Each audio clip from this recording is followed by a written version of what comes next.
Hey guys, what's up? Jimmy here with another Lots of Games video, and today I'm going to be reviewing for you guys For Honor. Now, For Honor just was released and it's available now for the PlayStation 4, Xbox One, and the PC. I want to first and foremost thank Ubisoft for providing me a review copy to check out for you guys. Now, just to kind of give you guys a background, now there was a couple different events or things that took place with For Honor. You had the alpha, you had the beta. I played none of those. I got the retail game when it was released from Ubisoft. Share you guys my thoughts on the game, if it's worth your time, if it's worth picking up. It's definitely a unique title. Now, first and foremost, I do have to tell you with this game, visually, the game is stunning. I've been playing it on my PC and it looks incredible at 4K. It definitely has a really nice fluid frame rate. Looks great. The maps look fantastic. The interesting thing about with For Honor, depending on who you want to select, whether you want to select playing with the Knights or the Vikings or the Samurais, these different maps that you get to play on for these multiplayer matches, a lot of these maps look pretty awesome, and these battles are quite intense. And so I've known about this game for well over a year, and all the time I kept hearing about multiplayer. Now, granted, For Honor is multiplayer, and I'm going to get to that, and I'm definitely going to talk about the multiplayer. But I do have to say that I was surprised to find out, because I'm kind of so used to with the first Battlefront game, the first Titanfall game, hearing about, these multiplayer games with no campaign or no story. For Honor does have a story mode, and it's actually really good and really, really fun. Awesome soundtrack. Of course, I talked about the great visuals, but it has a really epic soundtrack, and the story was very engaging. I was pleasantly, really, really surprised. I really enjoyed it because you don't have games like this that are released all the time. So I was really impressed with the story with For Honor. Now, let's talk about the multiplayer. Now, with the gameplay, with this title, there is a whole lot of hack and slashing going on, but also with your sword or your weapon of choice, you're going to be in a guard mode so that you can block the oncoming attacks. Sometimes you won't really have the luxury of blocking attacks. You have enemies coming at you at different directions. You have to be kind of wise and quick on your feet.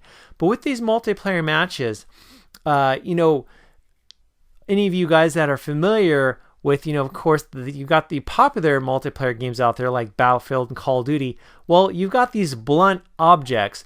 And so a lot of you guys know, for those of you guys that watched my Bloodborne review, you guys know that I am no stranger to swinging around heavy weapons.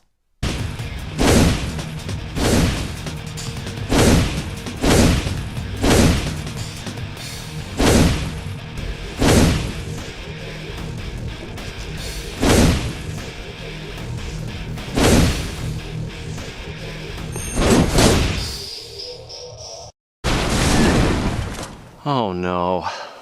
So I felt right at home with For Honor, with the different heavy weapons that I'd be able to swing around. Very, very exciting. Very, very fun. I wasn't exactly sure, I had seen gameplay videos on YouTube, but actually being able to play these multiplayer matches where, of course, you've got these grunts and these bots, these soldiers coming at you, but then you've got these actual gamers or player-controlled knights and samurais coming at you. Obviously, they're the ones that you have to worry about, but all the other AI players coming at you really helps with that atmosphere. You've got arrows, you've got these catapults smashing into the bricks, smashing into the rocks, and I really, really enjoyed the different checkpoints that you had to capture. And oftentimes these checkpoints in these multiplayer matches were contested. And I don't know, I just really, really enjoyed it. Now, having said that, I really enjoyed For Honor's story mode. I enjoyed the multiplayer, let me tell you something that I've had a real issue with. Now, keep in mind, a lot of you guys know this. This is a AAA game. This is a game that not only is played right now by thousands of people, it is a game played by tens of thousands of people, and not just all platforms at once. I was checking out Steam charts the other day and tracking the number of players at that moment playing For Honor was over 45,000 on Steam alone. At one time, right then and there, over 45,000 gamers playing For Honor. So you think about PS4, Xbox One, and PC altogether. At any given moment during this week, you've got hundreds of thousands of gamers playing this game. Now the problem is, and this happens oftentimes with launch titles, but the online issues have been touch and go, getting booted out of a match or having trouble connecting. That happens, and that's to be expected. And that did happen, which was definitely frustrating, especially when I was having a great time with the multiplayer match. But, it's to be expected. My problem with For Honor, and this is the thing that really has me confused and a little upset. I'm not sure what Ubisoft is thinking with this game that is so heavy on the multiplayer. And you've got these matches and the importance of the multiplayer and the experience or the joy you're going to get from these matches ultimately depends on how well established the connections are. My problem with Ubisoft in this title is that For Honor is not using dedicated servers. They are using peer-to-peer servers. No idea why they're doing this. Ubisoft, you should really know by now, this is kind of ridiculous, okay? I mean, Ubisoft is one of the big dogs. Of course you have EA Games, you've got Activision, and one of the other big dogs is Ubisoft. And you've got this title, this AAA title, where you've sunk millions of dollars, hundreds of people have worked on this game. It's being released it's being shipped out, millions of copies, and you are not having the game running on dedicated servers? What are you talking about?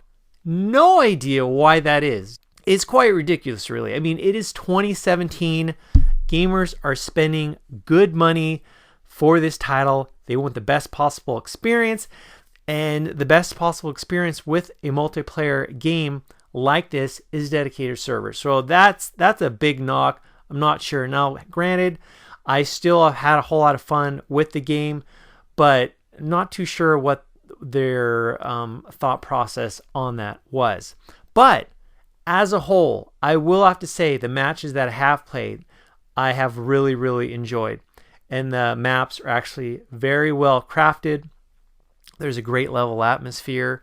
The sound effects with the swords, whether you connect a hit or two swords clash together, spark together, sound design is very well done. And again, this is one of the best looking games visually I've seen in a very, very long time. I have not seen it running on the Xbox One or PS4, but I'm sure it looks great on the PS4 and Xbox One. On the PC, I've got the settings cranked, I've got it at 4K. It looks beautiful. And again, I was pleasantly surprised about the story mode. Who would have thought that I would enjoy the story mode this much? Because they were just pushing so hard the multiplayer, which the multiplayer is awesome, but it is definitely a complete package, which I highly recommend. And hopefully they can iron out those kinks with these connectivity issues with getting into online matches and getting booted out. Overall, I definitely would recommend checking out this, guys, if it's up your alley. I think you guys would have a whole lot of fun with this game. In terms of a multiplayer game, something definitely different. It is not Call of Duty. It is not Battlefield. You've got axes, you got swords, you got shields, you got breastplates, and you've got very medieval, quite literally medieval technology and weaponry to deal with. But it's actually quite rewarding, quite satisfying when you are doing well in a match. But anyway, guys, there is my review for Honor. Again, it is available for the Xbox One, PlayStation 4, and the PC. And right now, guys, check out, I'll include links in the video description below if you're interested in buying this game. As always, guys, thanks so much for watching. I'll talk to you later.